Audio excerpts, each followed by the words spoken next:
Attention to part 1 of this story, and the uncut version is in the comments. I went downstairs with the feeling that the hotel breathed differently that morning, as if the walls carried the echo of what had happened the night before. The smell of strong coffee mixed with warm bread spread through the hall, creating a welcoming atmosphere that contrasted with the turmoil that still pulsed within me. The light from the mountains entered through the large windows with the softness of a lazy start to the day, silhouetting the wooden furniture and illuminating the room with a fragile, almost intimate golden glow. Despite all that peaceful scenery, my body was restless. Every step I took seemed to awaken memories of the night before. Daniel's firm mouth, the way he held my face before kissing me, the hoarse voice on the phone saying he was already coming up. And behind all that, there was still Patrick, the stranger on the train, who pierced me with a glance and knocked me off balance without asking permission. I tried to organize everything inside me, but the truth is that nothing made sense. I just knew that something had been displaced, and now I was walking in unknown territory. I poured myself some coffee, trying to appear casual, but my hand almost trembled when I touched the cup. I chose a table near the window, further away, as if seeking silence, although it was impossible to find any kind of silence inside me. I took my first sip, trying to think about work, the hotel, anything that would keep me grounded, but the memory of the previous night insisted on invading every corner of my mind. Then I felt it. It wasn't a sound, nor a perceptible movement. It was a presence, a weight in the air that made my body align itself, as if instinctively recognizing who had just entered the room. I glanced discreetly at the reception desk, and there he was. Daniel. Light-colored dress shirt, sleeves rolled up to his forearms, perfectly aligned gray hair, well-trimmed beard, the steady gaze of someone who doesn't need to announce himself to be noticed. He was talking to an employee, but it was as if, even while engaged in that exchange, part of his gaze was still searching for me. I quickly looked away, but it was too late. My body had already reacted, and that same warm current from the night before spread through the base of my spine, rising slowly, betraying everything I was trying to hide. When I mustered the courage to look again, he was no longer talking to anyone. He was standing still, leaning on the counter, observing the room with the naturalness of someone who knows every corner of the place until, finally, his eyes met mine. There was no open smile, no explicit greeting, just the slightest lift of the corner of his mouth, an almost imperceptible gesture, but one laden with intention. It seemed to say much more than words could at that moment. I lowered my gaze to the plate I had barely touched, trying to pretend to be focused, but it was impossible to ignore the magnetism of the man standing a few feet away. It was as if every cell in my body knew exactly where he was, as if it recognized the warmth of his presence even before my head accepted it. After a few seconds of trying to maintain control, I realized there was no point in pretending. I needed to understand what would happen if I simply went to him. I got up slowly, took a deep breath, and started walking toward the reception desk. There was no hurry in my steps, but there was no hesitation either. Each meter I walked seemed to bring not only our bodies closer, but also that inevitable feeling that the trip was becoming something much bigger than a simple escape.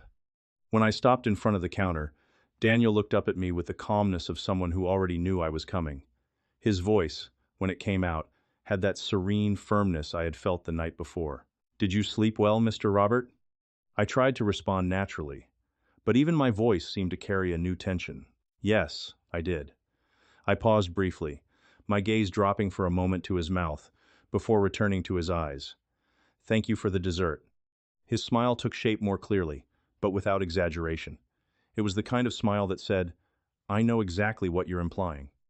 "I'm glad you enjoyed it," he replied, leaning forward slightly, coming close enough to alter the air between us.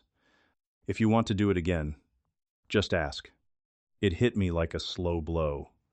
Not just because of the words, but because of the way he looked at my mouth as he said them. I felt my whole body react, a warm wave spreading through my chest, down to my stomach, and squeezing right in the center of my pants. Leaning in a little closer, I spoke softly, in a tone that wasn't just provocation.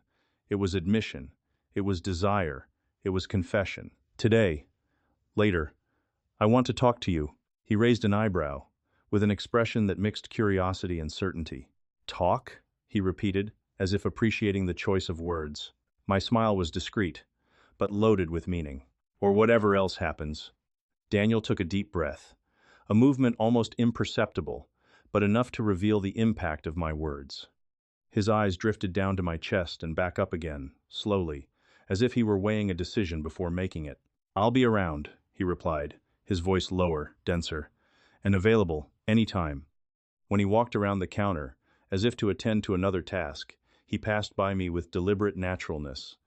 The touch he left on my arm was light, almost polite, but the way his fingers brushed my skin carried a silent warning, a discreet promise, a certainty that burned more than any words spoken in the room.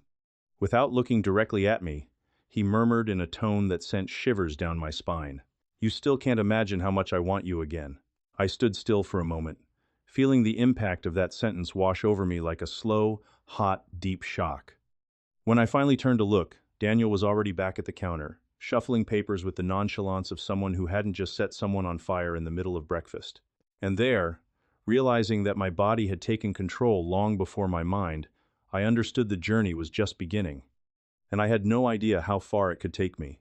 After breakfast, I went back to my room trying to convince myself that I needed to rest, but my body seemed to have a mind of its own.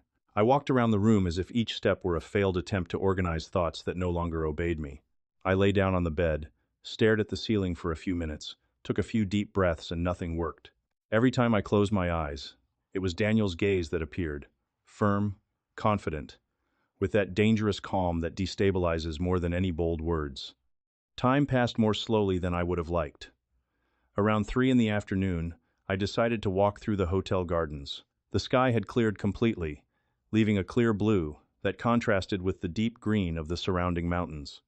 The stone paths led to small clearings, wooden benches, quiet corners that seemed made for those seeking calm, but calm was the last thing I felt. I walked aimlessly, unhurried, just following my instinct to get away from the hotel structure. The light wind blew against my face and brought the smell of damp grass mixed with warm sun, creating an almost meditative atmosphere. Almost. Because, as beautiful as the scenery was, part of me remained restless, alert, anticipating something I couldn't yet name. That's when I saw him again. Daniel was standing near one of the wooden lookouts overlooking the valley. He seemed completely comfortable there, as if that setting were part of his landscape. He was now wearing a lighter, light blue shirt, his sleeves rolled up to his forearms as usual, and the sun filtering through the leaves illuminated the gray strands of his hair, creating a soft glow around him. I didn't know if it was a coincidence, or if he had really been following me with his eyes since breakfast. He heard me approaching, slowly turned his face and stared at me with that same look that seemed to pierce through layers I didn't even know existed. "Did you like the trail?" he asked, his voice low, deep, unhurried. "I'm still finding my way," I replied, stopping beside him. "I think I need a guide." The answer brought a discreet smile to the corner of his mouth, that smile that doesn't give everything away, but promises a lot. "I can show you," he said, "if you want." There was a brief silence between us, but it wasn't uncomfortable. It was the kind of silence that carries expectation, desire, tension, the kind of silence that sets the stage. He turned back to the landscape, rested his hands on the wooden railing, and spoke in a calmer tone. "You know, I don't usually get guests like this, so willing to look at the place calmly. And I don't usually travel to look at myself so closely," I replied without thinking, and as soon as the words left my mouth, I realized I had said more than I intended. Daniel looked at me sideways, analyzing the sentence with an intensity that made me feel exposed, but not threatened. It was as if he were mapping not only my words, but what lay behind them. "Sometimes we just need a push," he said, turning his eyes back to the valley, "or someone to make us see what we've been avoiding." I felt the impact of the sentence as if it had been said directly to me, and in a way, it had. The wind blew harder, flapping his shirt and revealing a little more of the shape of his chest, his arm, the firm posture he carried so naturally. We stood there for a while, side by side without saying much, watching the horizon as if it were about to give us some answers. But it was Daniel who broke the silence, turning back again, this time without hesitation. "You said you wanted to talk to me today," he said, his voice calm but laden with meaning. "Do you still want to?" "Yes," I replied, feeling the weight of the word come out heavier than I expected. Yes, I do. Then let's go to my office, he suggested, in a tone that seemed both professional and absolutely intimate. It's more private. And there, we can talk without rushing. My heart skipped a beat. It wasn't just a conversation, and we both knew it. The invitation carried a clear, almost palpable subtext. He started walking toward the hotel, and I followed him, watching the steady movement of his broad back, his calm posture, his confident stride. With every step I took behind him, I felt as if I were crossing an invisible border, an internal boundary that had been pushed since the train, since Patrick, since the kiss the night before. Now, however, there was no room for retreat. When we reached the administrative area, Daniel opened the office door, holding the handle for a few seconds while looking at me, as if checking whether I was really willing to go in, as if giving me the chance to back out. But I didn't want to back out. I went in. He closed the door slowly. And at that very moment, with the soft sound of the lock clicking into place, I knew that the afternoon would not end the same way it began. I knew that there, in that private space, suspended from the rest of the world, something that had been burning silently would finally have room to breathe. And to happen.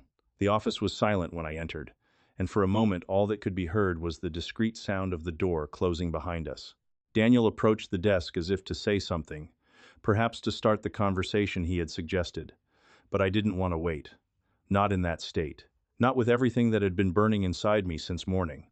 I approached slowly, feeling the air change between us, and stopped so close that I could hear the rhythm of his breathing, heavier, denser, as if he already knew what was coming. He opened his mouth to speak, but I didn't let him.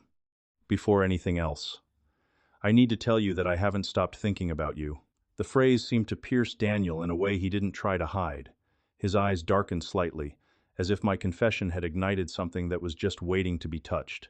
He opened his mouth, perhaps to respond, perhaps to take up the space I myself had created, but I didn't want to allow reason to come between us, because desire was already in control, full of restrained urgency, impossible to ignore. I pulled him by his shirt, bringing our mouths together with an intensity that asked for no permission, and the kiss that ensued was neither hasty nor impulsive. It was deep, full of an unexpectedly mature surrender, as if we were resuming something that had been interrupted long ago and was finally finding a place to exist. I felt his hands hold the back of my neck with just the right amount of firmness to anchor me in that moment, while his body, warm and solid, yielded against mine with a confidence that struck me in a way I couldn't and perhaps didn't even want to explain.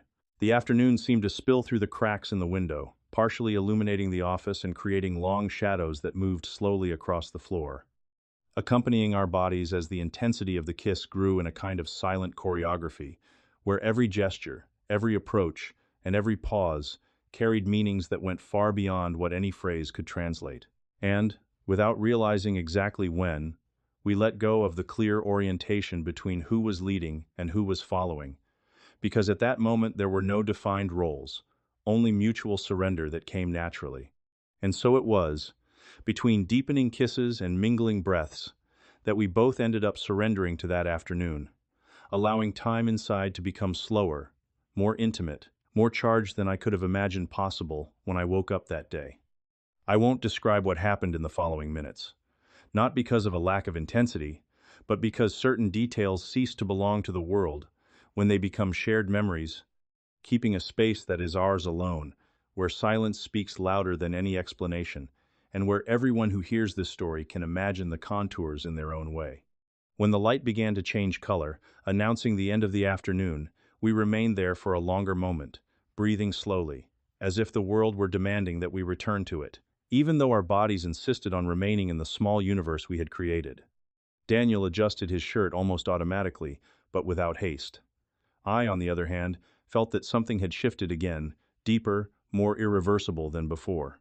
We left the office not as two men who needed to justify what had happened, but as two adults who knew, without needing to say it, that the afternoon was not over yet, at least, not inside.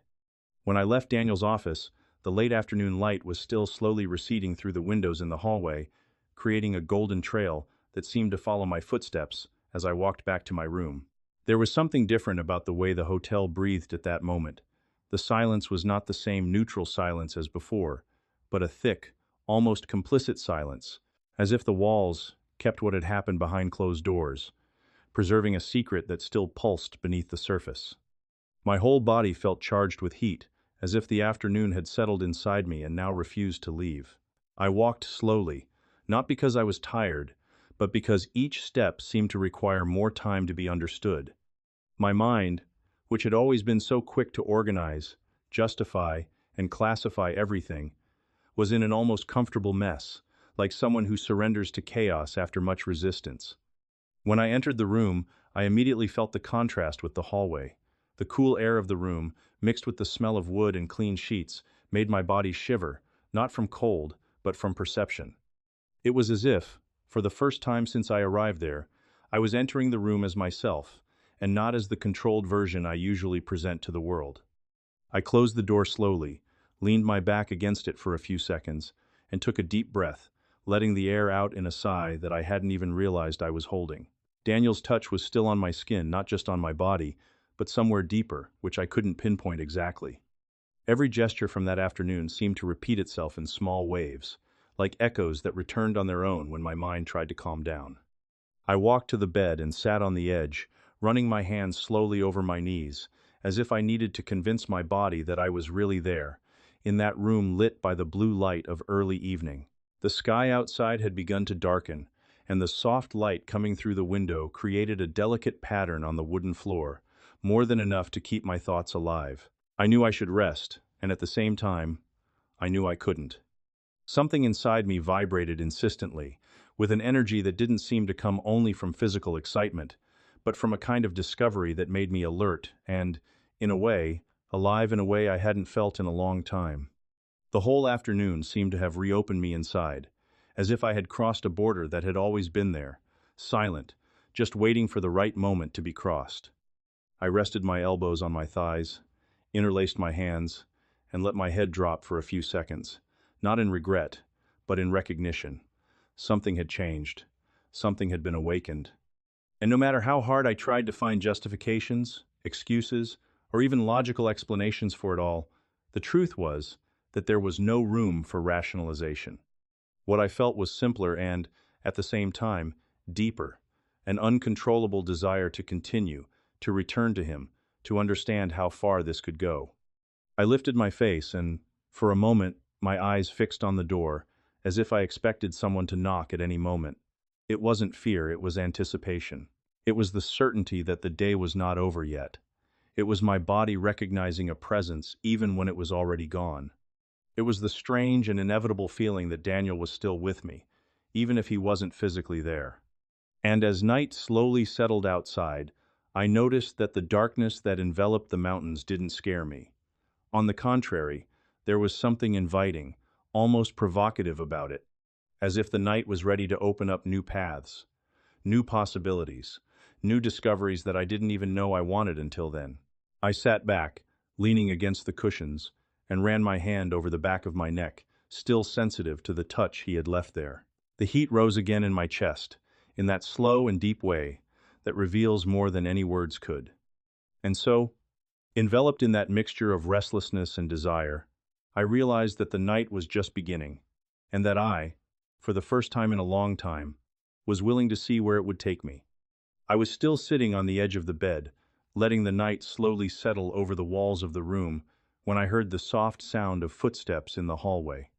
It wasn't loud or insistent, but there was something about it that made me lift my face immediately, as if my body recognized who was approaching before my mind did.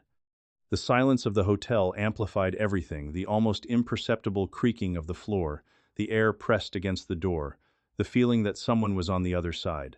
For a moment, I stood still, just listening, feeling my own heart beating in a firmer, more attentive rhythm. And then, before I could even process it completely, came the knock, discreet, almost too polite for what I knew was really hiding behind it, but still loaded with a meaning that ran through me like a line of fire. I got up slowly, as if each movement had to be calculated, not out of fear, but out of the awareness that the night would change from the moment I touched that doorknob. I walked to the door, feeling that warmth reborn in my chest, spreading throughout my entire body with an intensity that seemed to accumulate everything I had been holding since the afternoon. I opened the door. Daniel was there, standing in the hallway, without his formal uniform, without the professional air he used as a shield in the morning. He was wearing a dark shirt, half open at the chest, and his hair, slightly messy, gave the impression that he had hesitated before coming, or perhaps he hadn't hesitated for even a second, but made a point of appearing restrained, even when his gaze said otherwise. His eyes met mine, and there was a long silence between us. Not that uncomfortable silence that begs to be filled, but a dense silence, heavy with everything we had experienced a few hours earlier, and everything that had not yet been put into words. The dim light in the hallway outlined his face with almost cruel precision, making even more evident the serious, firm, but also vulnerable expression of a man who was there because he wanted to be, and because he could no longer not want to be. "I should have warned you that I was coming," he said in a low, deep, slightly hoarse voice, as if he had rehearsed something more formal and given up at the last second. "But somehow I thought you would feel it." The way he said "feel" ran through my chest like a slow, deep, almost physical impact. I moved the door aside with a discreet gesture, and he understood the invitation without me having to put it into words. He entered the room slowly, slowly enough for me to notice how he observed every detail, not of the room, but of me, as if he were trying to confirm that I really wanted him there. And when the door closed behind us, the air changed completely. There was something about his posture, a mixture of control and surrender, that made it impossible to look away. He said nothing, and yet he seemed to speak with every breath, every slow step toward me, every second of silence that accumulated between us like a spark about to turn into a fire. When he finally stopped in front of me, so close that the heat of his body touched mine, even without direct contact, Daniel raised his hand, but didn't touch me right away. He simply kept his fingers hovering close to my jaw, as if asking for a silent yes before crossing any lines. But I didn't want that night to be made up of hesitations. I slowly brought my face closer to his, in a way that made it clear I was as committed to the moment as he was, and I felt his warm breath touch my skin, creating a tension so intense and silent that it seemed to make the whole room vibrate. "I felt it," I replied, finally letting the words come out in a lower, more intimate tone than any phrase I could have rehearsed. "And I knew you would come." The discreet smile that appeared at the corner of his mouth was neither seductive nor pretentious. It was the smile of someone who recognizes that they have passed the point of no return, and yet chooses to move forward anyway. His hand then touched my skin with the precision of someone who knows exactly what he is doing, and that simple touch was enough for the night, which until then had been slowly insinuating itself, to finally open up before us like a promise that needed no explanation. The rest need not be said. It happened there, between two breaths, two bodies seeking each other without disguise, and a night that seemed to have been made just for us. An entire night kept in the silence of the hotel. And in ours, the vacation ended as all things end in adulthood, without ceremony, without preparation, almost as if time were in a hurry to return me to the world I had left behind. The trip was over. The train and the hotel were in the past. The suitcases were unpacked in the familiar silence of my room, and routine pulled me back by the arms like an impatient old acquaintance. But even though everything outside seemed exactly the same as before, I knew in those invisible places inside me where no one touches that I had not returned the same man. I returned to my home, to my wife, to the walls I have known forever, to the rhythm of meetings, responsibilities, and decisions that await me from the moment I open my eyes in the morning. But inside me, something had shifted in an irreversible way. In the early days, I tried to pretend that nothing was different, that the trip had been just a necessary rest, a momentary relief from the accumulated fatigue of recent years.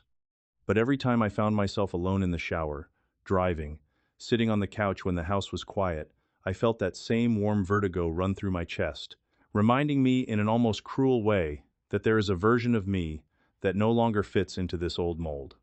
3 months have passed since I left that hotel in the mountains, and yet it is as if the walls of the room where I stayed, the smell of damp wood, the late afternoon light coming through the narrow window, and Daniel's touch on my face are still alive in some secret corner of my memory, insisting on returning whenever routine loosens its vigilance. Sometimes, I just have to close my eyes for a second to see myself again in that quiet hallway, listening to footsteps that I already knew whose they were before even opening the door.